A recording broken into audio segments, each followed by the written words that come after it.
Welcome to today's program titled Enforcement Strategies Beyond Litigation, Leveraging Alternative Dispute Resolution. All participants are in listen-only mode. You are encouraged to submit questions throughout the presentation using the Q&A box on the right-hand side of your screen. For those interested in obtaining CLE credit, a code will be read later in the presentation. Please write this code down, as it will not be repeated and is required for the CLE credit request form. During the presentation, you will also see a slide containing a QR code that can be scanned to access and submit your request for CLE credit. You can also find a link to the request form in the connection details email you recently received. Copies of the program's recording and materials will be distributed to all attendees in the days ahead. At this time, I would like to turn the program over to Dan Hart. Dan, you may begin. Well, thank you very much. On August 20th of this year, a federal judge in the Northern District of Texas set aside the FTC's non-compete ban that was scheduled to go into effect next week on September 4th. That ban would have required most companies to stop using non-compete agreements with most workers. The ruling gave employers at least a temporary reprieve from that rule, but trade secrets and restricted covenant laws continue to evolve very quickly, especially at the state level. Aside from that, the need for companies to protect their trade secrets and other confidential information has become increasingly important as new technologies have emerged. With all these developments, disputes involving trade secrets and restrictive covenants are continuing to explode, and the costs of litigating these disputes in court continue to grow.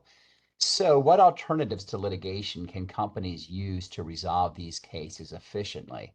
That's the question that we're going to tackle in the next hour. My name is Dan Hart. I'm a partner in the Labor and Employment Department in Seyfarth's Atlanta office. And to discuss this topic today, I'm delighted to be joined by two of my colleagues. Daniel Wang is a labor and employment partner in our Century City, Los Angeles office, and Sierra Chin Liu is a litigation associate in our Century City office and will be joining me to talk about these topics. Next slide, please. Actually, sorry, keep on that slide. Before we jump into it, I'd like to talk a little bit about giving an overview of what we're going to talk about today. And specifically, we're going to start first with an overview of the various ADR strategies that companies can employ with respect to these kind of disputes. We're going to then step back and look at some of the common obstacles in resolving trade secrets and restricted covenant cases. Next, we'll focus on specific considerations involving mediation. Then we'll do the same with respect to arbitration. After that, we'll spend some time talking about drafting considerations when it comes to drafting arbitration provisions in restricted covenant agreements. And finally, depending on the time, we'll leave some time for questions and answers. But please feel free to send questions throughout the presentation using the chat function in the webinar. All right, so next slide, please. And with that, we will dig into it. Sierra, can you give an overview of what some of the options are for resolving these kinds of disputes? Sure. Thank you, Dan. There are lots of options available, some of them only at different points in the dispute, and they're not mutually exclusive. The first one we want to talk about is attorney-to-attorney settlement discussions. And so this isn't available in every case. Some restrictive covenant and trade secret cases are so contentious just right from the get-go that there's no question the case is going to go somewhere as far as it can go, at a minimum to a hearing for a motion for TRO or preliminary injunction. But where it's a little less ugly, the cases can be maybe resolved early on, and sometimes after the first cease and desist letter. So, sometimes you have a new employer who is particularly cooperative, or an employee who kind of didn't realize the gravity of his actions, and maybe the letter sort of gets everyone to think a little bit more clearly about, how they want to move forward. In that kind of case, attorneys can broker a business resolution between the two companies, or with the employee, him or herself. These kind of include changing an employee's job duties, delaying a start date, walling off that employee from sensitive information or different types of information, or even customers. agreeing to a forensic examination and removal of the prior employer's information, things like that. There's the available. Oh, go ahead. I was going to say that's very helpful, Sierra. Are there situations where you can reach an agreement without the lawyers present?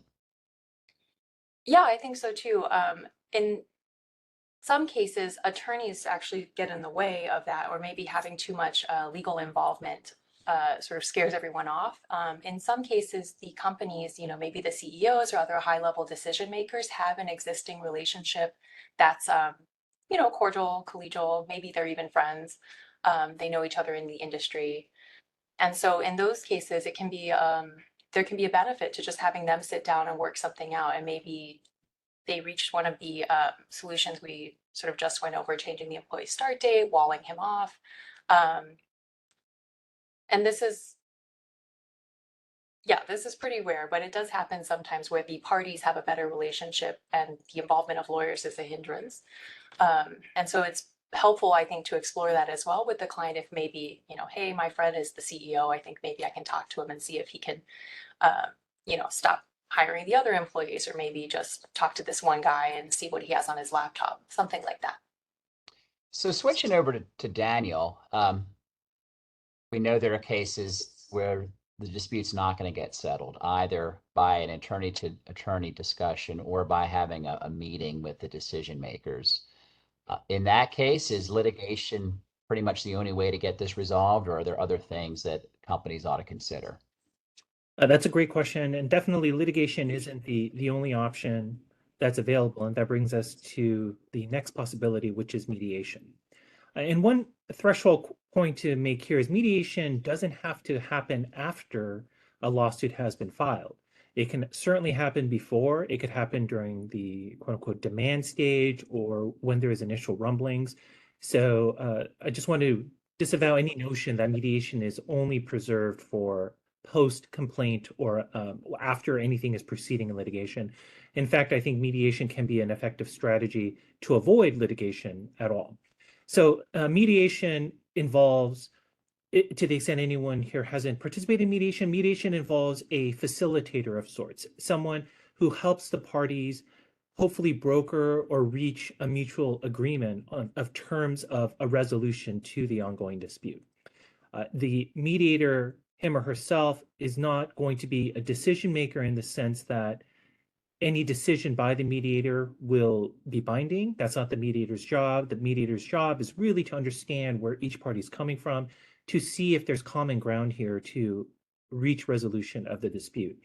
One effective tool that can be used for mediation, something that I've relied on in the past, is sometimes the parties, while the attorneys can certainly get in the way, sometimes the parties themselves might be getting in the way. And what I have found sometimes that could be effective is maybe having a former judge be the mediator who has heard a lot of these type of disputes. And the judge can convey to one party or the other his or her evaluation of the likelihood of one party prevailing over the other. And that sometimes might be the difference between being able to reach a deal or not. So there are various mediators that you can use, and there are also various reasons why parties might need to rely on a mediation process, where the relationship might be such that the parties are not able to do a business to business type of meeting or resolution, and they really do need to have somebody who can help communicate effectively to both sides, because they're just not listening to one another. And the great thing also about mediation is that it's not going to prevent or hinder any party's rights to pursue any remedies in litigation themselves. It's more of an informal effort to resolve the dispute in the first place. Neither party would be giving up any of its rights in litigation itself. And also, there are a couple of things that can be done to make mediation perhaps more effective. One common strategy is, if it is after a complaint has already been filed, maybe have something pending there for leverage purposes. It could be the motion for a preliminary injunction, or probably not a TRO, but maybe a preliminary injunction or some type of dispositive motion. Another thing that also can be effective in terms of mediation is having the status quo preserved, right? The parties will agree to keep everything in a certain status quo pending mediation, and that can offset some of the initial fees and costs that might be incurred in terms of seeking some of the preliminary relief that is necessary in these type of cases. Thanks, Daniel. And I emphasize on that last point, that can be a very good way to keep the costs down and ensure that everybody is essentially in the same place and nobody's interests are being harmed, but people don't have to rush off to court either. So everybody has a chance to get their ducks in order. Let's switch gears here and talk a little bit about the last ADR option, and that's arbitration. And this is going to be old news for those who have participated in arbitration before, but just by way of background, with arbitration, the parties are selecting a neutral decision maker to resolve the case on the merits in the role of a judge. And sometimes the arbitrator might be a former judge, although not always. Unlike a mediator, an arbitrator does have the power to decide the case, and in fact will do so, at least if the case doesn't get resolved by other means. Daniel, why would parties think about using arbitration? So I think in the type of disputes we're talking about here, there are several primary benefits. The first of which is confidentiality. While arbitration proceedings may not be confidential to the infinite extent, that in other words, they're confidential in nature by it not being a public forum, and there could be a confidentiality agreement or provision in either the ADR rules or in the arbitration agreement itself. But I just want to be clear that it doesn't mean that anything disclosed or discussed in an arbitration could not be discovered later, but the proceeding itself is more confidential in nature than a litigation proceeding. And that oftentimes is of great benefit to employers. The second similar related concept is it's not a public forum. So what does that mean? Well, there wouldn't be a decision that would be publicly available. It wouldn't be something that's reported in Law 360 or in a published decision if it were to make its way to the appellate courts or to make its way to a Westlaw publication for a trial court decision. So it's not a public forum, and the records of an ADR organization are much more difficult to access than a public forum like a court. The third benefit is that it can be and oftentimes is quicker to a final hearing on the merits themselves. But in trade secret type of cases, I think one thing that often happens is that the initial relief sought, whether it's a TRO or a preliminary injunction, that type of relief may not be as quick in arbitration than if we were to proceed in court. And that's something we'll get to a bit later when we talk about drafting. And the final potential benefit of arbitration is that it could be cheaper. The theory being that arbitrations might be quicker, therefore, and discovery would be more limited than if we were to proceed in court. And so less time, less discovery should translate to lower costs overall. But that is not necessarily always true because there is a cost of the arbitrator. And plus, in our experience, arbitrations can be just as costly, if not more costly, than litigation. But that is a potential benefit to consider. Thanks. Those are all great points. And I'll add a couple of other potential benefits. With arbitration, you generally have a greater ability to pick the arbitrator than you do with the judge, because typically your case is just going to be assigned however the court sets its assigning rules on the judge. I will note that in some courts, in some jurisdictions, if you're going in for a TRO, you're going to get whoever the duty judge is in that court. And so you're going to know exactly who your judge is, unlike an arbitration where you're still going to have a limited pool of arbitrators to pick from. But in general, you can typically have a more control over who's going to decide your case in arbitration. And along those lines, there might be a greater likelihood in arbitration of getting somebody who is an expert on restrictive covenants or trade secret law or some technical aspect that's being litigated in the case. It doesn't have to be a judge. It could be an attorney who has handled these cases many times before and is regarded as an expert. Um, Again, though, I'll note that some courts have business courts where the judges specialize in these kind of disputes and are not handling, all sorts of criminal and civil cases and family law disputes. And so I wouldn't necessarily say in every court you have, a more likelihood of getting somebody who knows the law with an arbitration as you do with the court. But there are some benefits there. So we've talked about why parties might pick arbitration for these kind of disputes. Um, Switching over to Sierra, why might parties not want to have arbitration for these kinds of disputes? So there are also some downsides, especially in these types of cases, trade secret and restrictive covenant cases. Um, as Daniel sort of previewed, arbitration fees can actually get pretty costly, especially for the arbitrators with more technical expertise or who can really get into the nuance of the issues.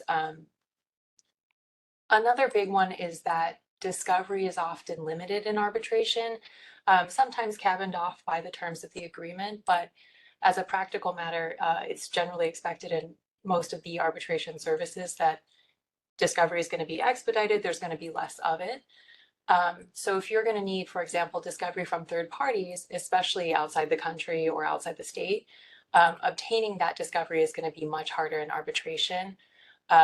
Arbitrators generally, I think in most states, have limited authority to enforce subpoenas for discovery as opposed to testimony at the actual hearing. And so some more conservative neutrals actually refuse to issue third-party discovery subpoenas on that basis. For the same reasons, joinder is quite complicated. So before you get into the arbitration process, maybe consider if there are going to be third parties who you're going to need discovery from or who may even be relevant to the dispute.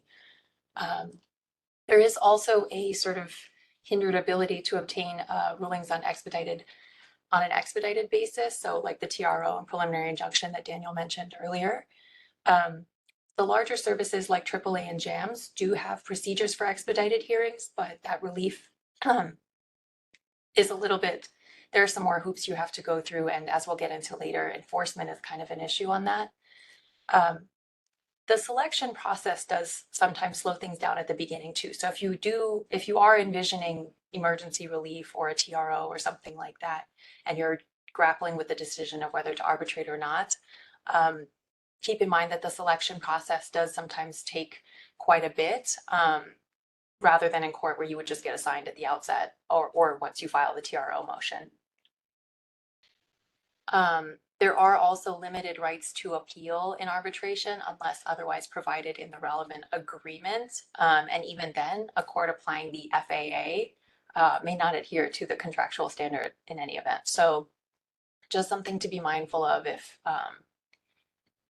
if that seems likely. And then lastly, challenges. There are a lot of challenges in enforcement for arbitration orders generally, but especially if you are seeking some sort of early injunctive relief and even final injunctive relief. Arbitrators, as I mentioned, sometimes have limited authority, and so you do have to go through some extra steps. If you get an injunction in the beginning, the other person doesn't comply or other party doesn't comply, it is often the case you have to go to court to get that confirmed as a judgment and then enforce it that way, in which case you're doing both. So both court and arbitration. That's very helpful. This is sort of a technical question it's going to come up a little bit more later, but a lot of times restricted covenant agreements will have a provision saying that there's a presumption if somebody violates that there's irreparable injury, and you automatically get an injunction. And there could be language saying, the employee agrees that in the event of an injunction, the employer is not required to post bond. And those are provisions that employers point to a lot. There are some issues with having that kind of language when it comes to an arbitration provision, at least in California. Daniel, can you highlight that for everyone? Yes, absolutely. In a case that really sent some ripples through the employment community in 2023 last year, in a case called Alberta versus Cambrian Home Care, the judge in the complex panel in Los Angeles held that an agreement, a confidentiality agreement that had provisions, just like you said, Dan, that really almost presumed irreparable injury and a consent by the employee to injunctive relief, and that the employer can get such relief without posting a bond. The court said that because those provisions are unenforceable under California law, that because the employee also signed an arbitration agreement at the same time as the employee signed this confidentiality agreement, that invalid provision in the confidentiality agreement can be imputed essentially to the arbitration agreement. And the trial court found the arbitration agreement to be unenforceable on those grounds. In other words, the court said you need to look, the court can look at all agreements that were signed as part of one transaction. And the transaction at issue here was the onboarding or the hiring of the employee.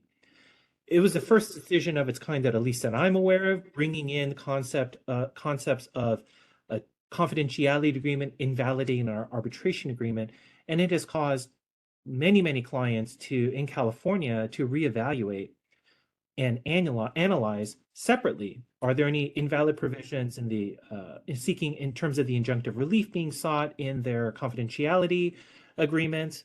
And what provisions are stated in the arbitration agreement? Are there any inconsistencies? And could there be this transferring or reading into the arbitration agreement of an invalid injunctive relief provision?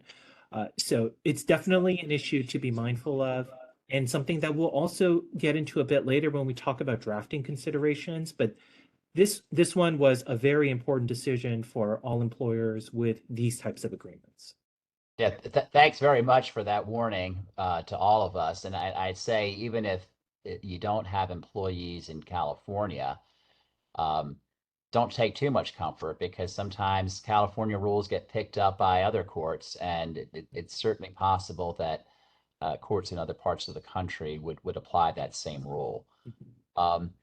Let's step back now that we've set the stage and talk about why these cases can be so difficult to resolve sometimes. And I'll go back to Sierra on this one. Sierra, what are the biggest obstacles to resolving trade secrets or restricted covenant cases out of, a final ruling on the merits either by a court or by an arbitrator? Outside of those, I would say a big one is the lack of information. And so the party whose information has been taken or maybe suspects theft of trade secrets, or a former employee has done something, immediately goes to a competitor. It's not always clear or available even what that employee has done with the misappropriated information, how much of it was misappropriated, how much information could be at risk. And the employees in these cases often sort of wise up and wipe their company issued device, further sort of delaying discovery of that. There's also an issue of unknown unknowns. So the employer or a party whose information has been taken only has really the tip of the iceberg, right? Maybe you see an email that the employee sent him or herself right before they leave, or you saw a mass download before the wiping on some sort of preliminary IT or forensic inspection. It's very difficult at that point in time to know what else the employee has done that the employer doesn't know about, the full extent of their conduct. And so along those lines, the party may not know what business is at risk, if it has lost business at all, is likely to lose business in the future, the full extent of customers' contacts or information that's just been compromised. On top of that, the employee may have given it to somebody else who then has their own sort of chain of distribution there.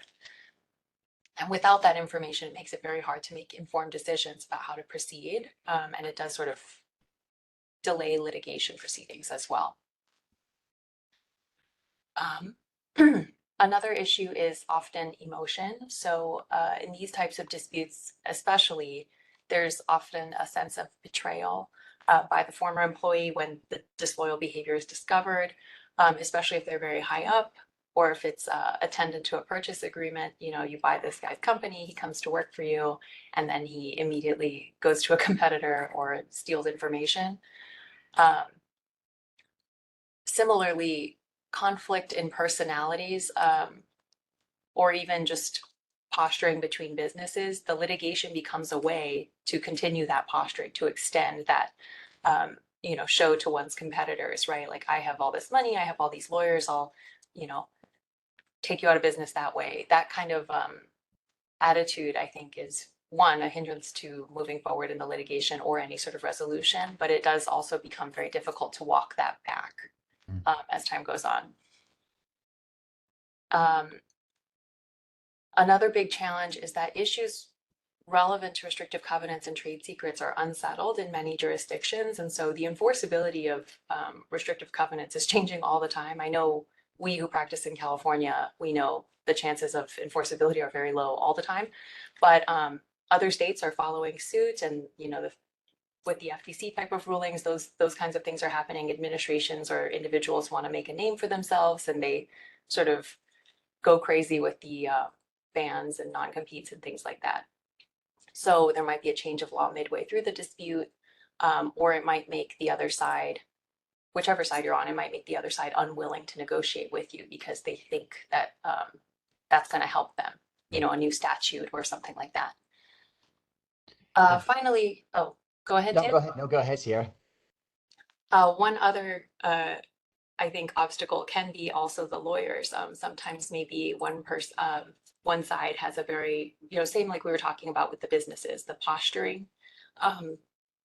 Lawyers may be sometimes overzealous, I think, in representing each side's position. And when that you get locked into that, it makes it very hard to move forward in the litigation, in discovery especially, and also reach any sort of resolution. And this is, I think, especially true or sensitive if the case involves a restrictive covenant that was drafted by one of the lawyers involved. I think that gets very difficult. It presents a lot of difficulties. It makes the relationship very complicated, and sort of people take things personally, things like that. And that often doesn't help, discovery, litigation, motion practice, anything like that. Those are all great points, Sierra. And one thing I was going to note is there could be disputes that just are not ripe for having a meaningful settlement discussion because of all these issues, because of the uncertainty in what the law is, and maybe especially because of uncertainty as to what the facts are. A lot of other cases, it's true that one party has most or all the information, but the amount of harm or damage is known. So, for example, a wrongful termination claim, maybe the plaintiff doesn't know how the decision to terminate was made. Maybe the plaintiff doesn't have comparator information and is going to need that in discovery. But the plaintiff knows that he or she has lost her job and can figure out the damages pretty readily. That's often not the case in these kind of cases because there's been some information taken, as Sierra mentioned, or there's been some customers who have been solicited, but you really don't know the full extent to which you've been harmed as the plaintiff until you've gotten some discovery. And some of these cases, when there has been a desire on part of both sides to uh, have a resolution relatively quickly, one thing that the parties have done through their lawyers is negotiate some limited discovery period where there's an exchange of information, maybe even before a discovery in the case has started, so that the parties can then position the case for mediation in a much stronger fashion.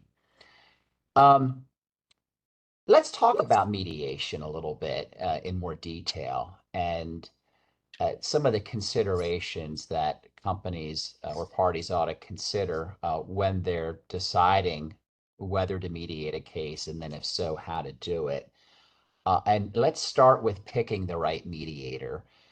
Sierra, in your view, what are some of the considerations that should go into that? So I think one thing that's important in this type of case is someone who's an expert in the areas of law, or at least very experienced in these types of cases, because not everyone, I think, understands the nuances of enforcing restrictive covenants.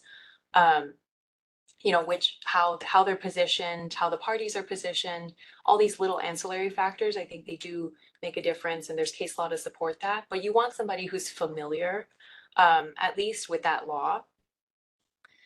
Um, on top of that, you probably want someone who's at least experienced in litigation, because one thing that's really interesting about trade secret and restrictive covenant cases is that often settlement or mediation is a way to get a result that's better for both sides, but especially one side, than going all the way to trial. So maybe the case is that you go all the way to trial, you have a bad judge or a bad jury or something like that, and you get you know, you don't get the injunction at the end. You know, the other person gets away with taking the trade secrets. But in a mediation, you know, you have enough evidence to kind of move forward with the right neutral. And you can get maybe a de facto restrictive covenant, maybe, you know, 6 months this person is not competing. So we can get into exact terms later, but you really want somebody who can deal with that. You know, look at how a court would look at this, look at the results that are realistic for both sides. On top of that, you want someone, because emotions run high in these types of cases, more so, I think, than other sort of regular contract disputes. You want somebody who can wrangle the parties and their lawyers. So as we mentioned earlier, sometimes the lawyers, you know, are personally invested in the dispute for one reason or another, and you want a mediator who can deal with that. Sometimes the parties are in their own way. It's just too personal. They want things like an apology from the employee, something like that. So you want somebody who can explain the facts of the case and legal realities to them. Creativity is also very valuable here. A resolution, as we're going to get into, may require non-monetary terms, and so it's a little bit more involved than a mediator who might just be shuffling numbers back and forth. You want someone who's really up to the task of maybe getting in there, maybe even some theatrics, right? Hey, I spent a really long time, and they said if he doesn't work in California for 6 months, they'll agree to it, something like that. Someone who's willing to go there. And then if the case involves cross-border disputes, states or, you know, internationally, you might need a mediator with familiarity in how business is done in those, either the industry or that country. So someone who's attuned to cultural issues. I know Dan and I just had that come up. And it's really helpful. Or even a language barrier. You have to think about things like that too. Great points. You know, another thing I would say when it comes to planning mediation is working out the logistics. And that can be, that requires sometimes a lot of thinking about how this is gonna roll out. I mean, for example, you know, who should attend on both sides? Um, you know, for those who are familiar with, you know, more typical employment litigation, it is usually not much of a decision there. The plaintiff's going to attend, and then, you know, you want a company representative who might be an HR generalist, maybe in-house counsel, and then an insurance adjuster if there's EPL insurance involved. These kind of cases, which involve typically two very sophisticated parties and decision makers on both sides, raise all sorts of other questions about who should attend. And if there's two companies, sometimes there's sensitivity that one company wants to make sure that if we're sending a person in X role, we want to make sure that the other party is sending someone who is perceived as a peer. You know, you're not sending the CEO and then the other side send an HR generalist and it's perceived as a some kind of an affront because they haven't sent the right person at the right level. And certainly you don't want to be in a situation where one party in one room is able to make the decision right then and there because they have the right people present. And in the other room, there's somebody who's having to call, you know, all sorts of other levels of people higher up in the organization. And particularly, Sierra mentioned, you know, cross-border disputes. If you have somebody in a time zone that's 8 hours away, that's going to make it a lot harder for that case to be resolved right then and there. You know, another consideration is, do you have this remotely or in person. I think we've all gotten used to remote mediations from the pandemic. The mediators have gotten used to them. They can be done very efficiently, but there is something to be said for the old-fashioned getting in the same building and getting the parties together where there's very little distractions and everybody is focused that day at that place on getting the case settled. Another consideration that I always raise with the mediator is, do we have opening statements or do we just get down to business? There are benefits to both approaches, particularly if it's the first time the lawyers have been able to tell their side of the story directly to the party on the other side. It is helpful to have an opening statement. On the other hand, there's some thought that those kind of opening statements tend to rile people up. Sometimes they're not super productive or conducive to having an atmosphere of trying to reach a resolution. Those are strategic considerations to think about, and I would say raise with the mediator before the mediation started. A real practical consideration, how many rooms are needed? You want to have a breakout room for both sides. But is the former employee represented by the same counsel as his or her new employer? Maybe they're not totally aligned. Maybe they'll meet together sometimes, but maybe they need to have another breakout room. So you need to have, you know, three and not two breakout rooms. Or maybe you have multiple parties involved and everybody has to have their own breakout room. Um, you know, Logistical, practical considerations that you ought to think about before you go into the mediation in order to make sure that you're at least creating an atmosphere that's most conducive to resolving the case. A couple of other things before we move on to some other considerations is, do you send an initial demand as the plaintiff before the mediation in order to socialize the concepts of what you're looking for with the other side, or do you spring it on them at the mediation? And conversely, if you're the defendant, do you ask for an initial demand beforehand or not? It's really going to depend on the parties. It's going to depend on the personalities, but something that very much could impact the way the mediation goes. Um, and then, confidentiality is an important point. Is there going to be uh, some mediators will ask the parties to submit non-confidential mediation statements. If they have that, um, and both sides are exchanging them, do you do it at the same time? And assuming you have some confidential provisions or portions that you're submitting, making it clear to the mediator what is confidential.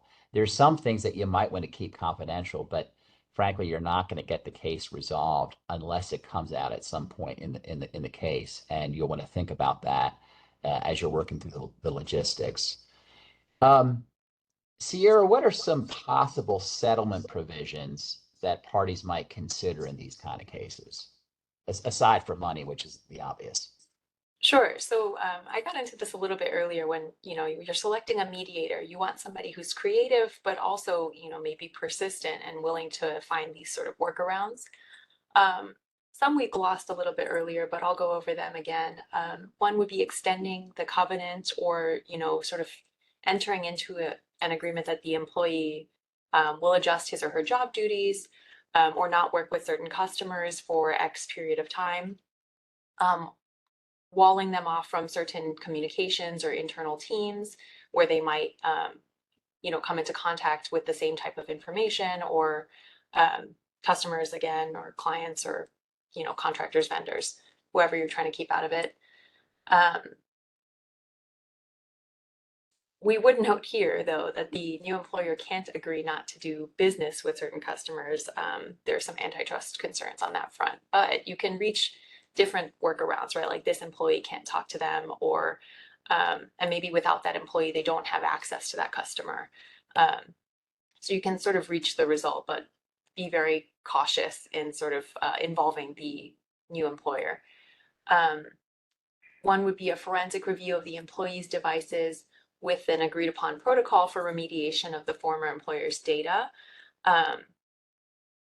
That's a good one. I would also say too, sometimes this doesn't have to be a term in the settlement. It could be something to get the mediation going, right? If the other party's really good faith invested and going to participate in the mediation, sometimes there can be a preliminary exchange or turning over of the former employer's data.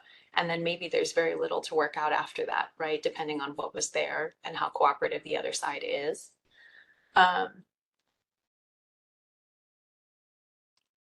And then other parameters, you know, maybe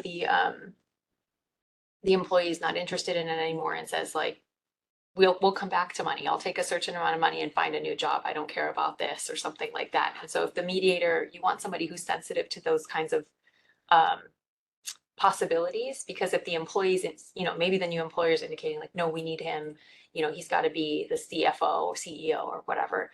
And the employee's sitting there and he says, you know, I could take a vacation, you know, for a year. Give me, right?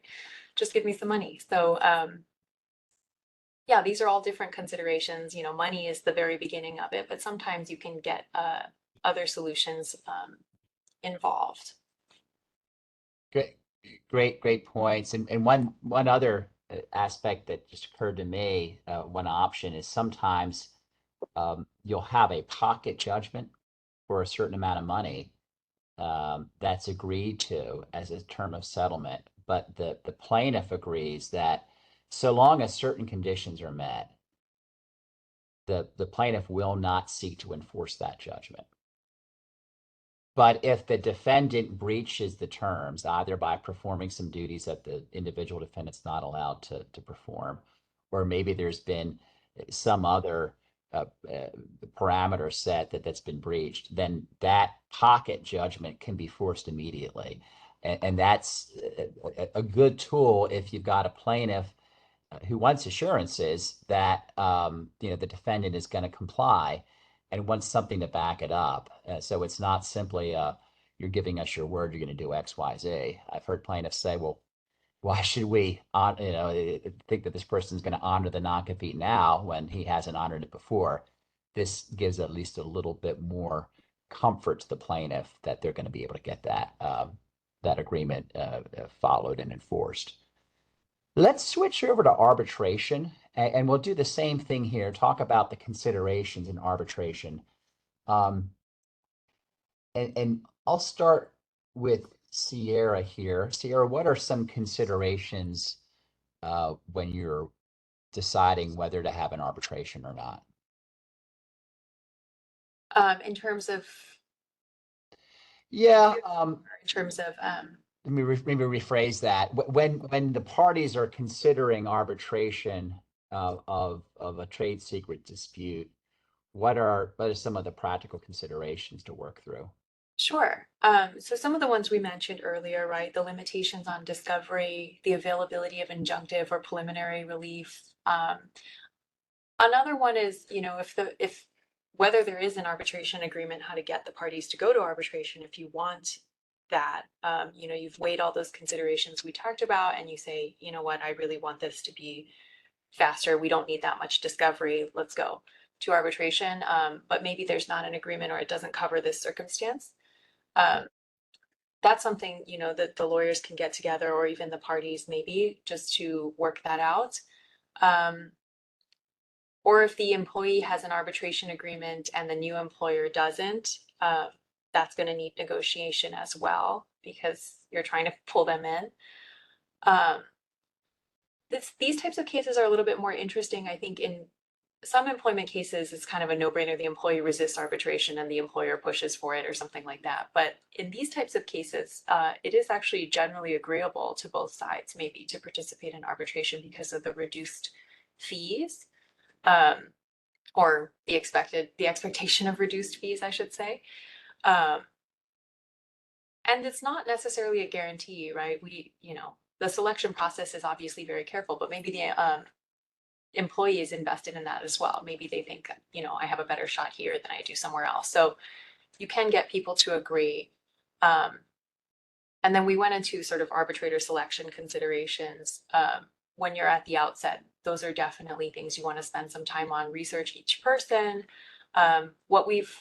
One thing that I've noticed at least is that neutral databases are something to be wary of in that Some neutrals have a much stronger skill set for mediation than for arbitration. Those skills don't necessarily overlap. So maybe someone your firm has used or your business has used time and time again for mediation is not the best for arbitration, or vice versa. So something to think about, can they handle the task ahead? Will they allow for discovery? What's it going to look like if the other side doesn't comply? Things like that. Thank you. Very, very helpful. Let's move on to the next slide. And this is going to be our last substantive topic before we go to Q&A. But it's a topic that I think is very important and one that gets overlooked, and that's considerations for drafting ADR provisions in agreements. And I'm especially glad to have Daniel here today, because Daniel's raised this issue with the Cambion Homes case that I think might come as a surprise to a lot of folks. And, often, at least the in-house lawyers dealing with the restricted covenants might be different than those from those who were typically running the arbitration program for a company. Daniel, you deal with arbitration provisions in employment agreements all the time, and particularly in wage and hour cases. But stepping back from the restricted covenant space, what are the reasons for including arbitration provisions in employment agreements generally? That's a great question, and one that a lot of clients have really grappled with when evaluating whether to roll out an arbitration program. I would say that first and foremost, the greatest value that could come from an arbitration agreement in the employment context are the class and collective action waivers. And that is an imminent threat to many employers, and for any of the employers in California, I'm sure they're not a stranger to class and collective actions in California. But the ability for a plaintiff to bring a class action for wage and hour violations, or any number of violations on a class-wide basis, seeking millions and millions of dollars, both in penalties, restitution, and attorney's fees, presents a very, very real risk for employers. And the class and collective action waivers are able to eliminate that inherent risk of class and collective actions that can really be very costly to defend and result in very large judgments. So I would say first and foremost, that is a key provision. And I'm happy to go into, and I will go into later, some of the unique issues related to something called PAGA in California. I could literally go on for hours on a lot of these topics that we have in very many other webinars, so I'm just going to be very high level here. But the second key consideration, aside from the general benefits that we've talked about earlier, is really the avoiding the risk of runaway juries and verdicts or awards. It should be no surprise that there are many plaintiffs' lawyers whose entire business model is to fool juries, to disregard the law and focus on emotion or some persuasive story that really has nothing to do with the law itself. And these same lawyers, when they realize that they have to proceed in arbitration rather than in front of a jury, they quickly lose interest in the case, or they are surprisingly willing to go to mediation, try to settle the case. Whereas if they were able to proceed in front of a jury, they may not be willing to settle the case, but for multi-millions of dollars in a settlement. So we have seen that time and time again. And so that is another key benefit to arbitration programs. The final point I will raise, in just aside from the general positives that we've talked about earlier, is arbitration agreements can be structured, albeit carefully, to not only address arbitration provisions themselves, the arbitration themselves, but also might be able to have a pre-dispute procedure. So we've talked about mediation, we've talked about these various things, but some clients have an ADR policy that is a multi-step program. The first step would be, well, the parties might have to have a peer-to-peer meeting. The second step might be you're required to have a mediation prior to filing a demand in arbitration.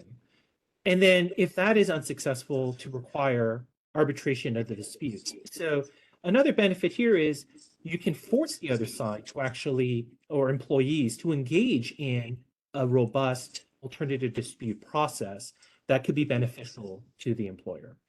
So those are, in high level, are some of the key benefits that I think a lot of employers consider when rolling out an arbitration agreement in the employment context.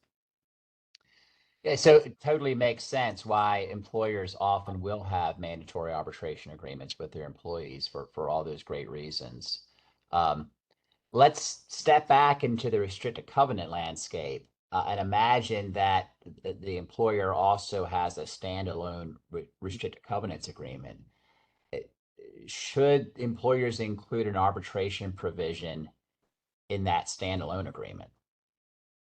That another great question, and one that I think there isn't going to be a one size fits all answer to that. It really is a strategic decision.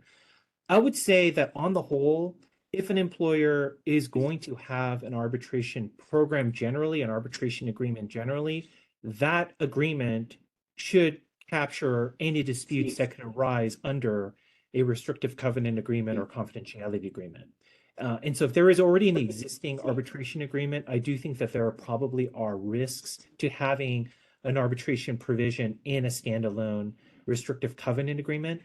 But if, let's say, a client or a company doesn't have a standalone arbitration agreement, but instead wants to include arbitration provisions in a standalone restrictive covenant agreement, I do think that there is not necessarily one right answer there. I think it's going to come down to what is most important to the employer. Is it going to be that initial temporary restraining order or TRO, in which case arbitration is probably going to be slower and less efficient in getting that remedy than proceeding in court?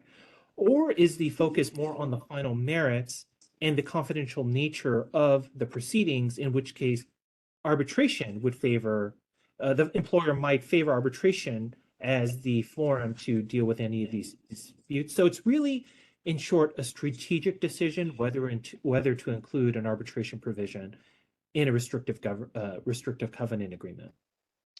So both for Daniel and Sierra, any thoughts about requiring or allowing both parties to go to a court for that original phase, TRO, preliminary injunction, whether it's the employer seeking to enforce or the employee seeking a deck action, and then having the rest of the dispute settled on the merits or resolved on the merits by an arbitrator?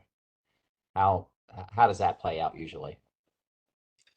Well, I'll chime in really quick. Oh, sorry, Sierra, go ahead. No, I was just going to say, I don't know that I have seen it play out fully, but I have oftentimes, if the employee makes the first move on this, sometimes, right, people try to get out of their restrictive covenants before they violate them or while they're violating them. So they sue the employer and they file suit first, and they want an injunction or TRO immediately to prevent enforcement of the contracts that they've knowingly and already signed. In that case, I think it's good to have, because then they challenge the whole agreement, right, including its arbitration provision. And in those cases, I think it's very good to have a non-mandatory arbitration provision. And this is a consideration that can be built into the decision-making that Daniel was just talking about. If you set up a scheme by which, maybe there is some sort of pre-arbitration dispute resolution protocol, then they can file a demand for arbitration, either side, and make it a may instead of a must or a shall. I think that's something to consider, because then it's less for the employee to grab onto if, it's this sort of litigious person or someone who's going to try to preemptively strike the restrictive covenant. Less to challenge there.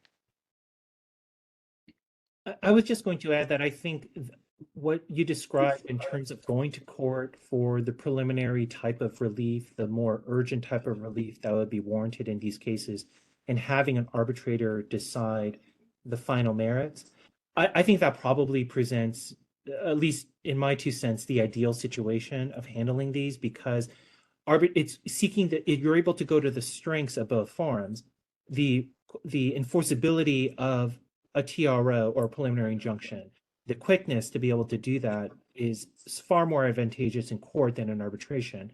But then the resolution of the final merits, we went through the pros of that, as well as the cons, but that seems potentially better suited to arbitration, especially where the employer values the confidential nature and the more difficult nature of obtaining those type of decisions or anything that was in the proceeding. So I think bifurcating it in that way, I think tailors the process to the strength of those two different forms.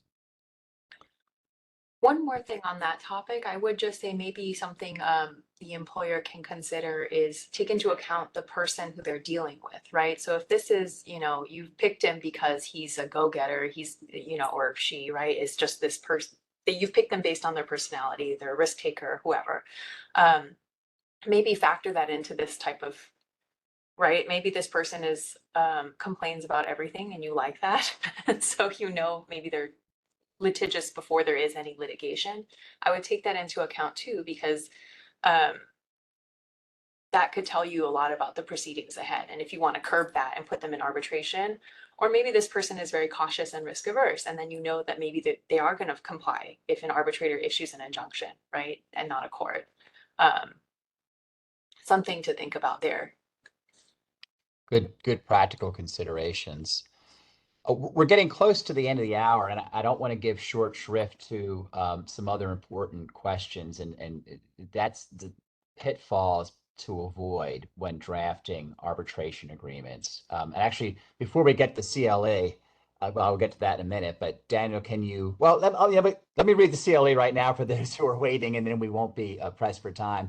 The CLE for attendance is SS 8024. SS as in Seyfarth Shaw 8024. We do have a new CLE process. If you are looking at the screen, you can scan the QR code and complete the digital attendance verification form. You'll need to list the title of this program, which is Enforcement Strategies Beyond Litigation, Leveraging Alternate Dispute Resolution. Put the date viewed, and then the code, which again is SS8024. So I'm gonna hand it back over to Daniel on that question I had posed about avoiding traps for the unwary. Yes. So I know we only have 3 minutes left here, and this is literally a topic that we could go multiple hours on. So I do want to address one of the questions raised, because I think that's a good segue here, is that arbitration agreements might be discouraged in certain states, and how do those laws impact the ability to use arbitration agreements in employment agreements or a standalone arbitration agreement? And yes, there definitely is hostility to arbitration agreements, especially in states on the coastal regions, especially on the West Coast, such as California. And there are, for instance, laws such as you cannot arbitrate claims for wages, or mandatory arbitration agreements are unlawful. But thankfully, the Federal Arbitration Act has been held to preempt some of those hostile state laws, so that arbitration agreements can continue to be enforced by its terms, subject to certain exceptions as well, just based on whether the FAA preempts the state laws or not. But we have successfully compelled arbitration nationwide, but it does come down to how enforceable is the agreement. So I just wanted to get out of the way that yes, arbitration agreements, even if they're discouraged, can still be enforced, and we have enforced. I would say that talking nationwide, before getting to California in particular, the number one key issue, and I think it's relevant especially to restrictive covenant disputes, is there has to be mutuality in the arbitration agreement. What I have seen in both the case law and in my practice are arbitration agreements that are carving out certain type of disputes, and the disputes that are being carved out are disputes that the employer is more likely to bring than the employee. And number one among that list are usually anything related to trade secrets or intellectual property rights. I've seen many agreements that carve those out from the arbitration agreement.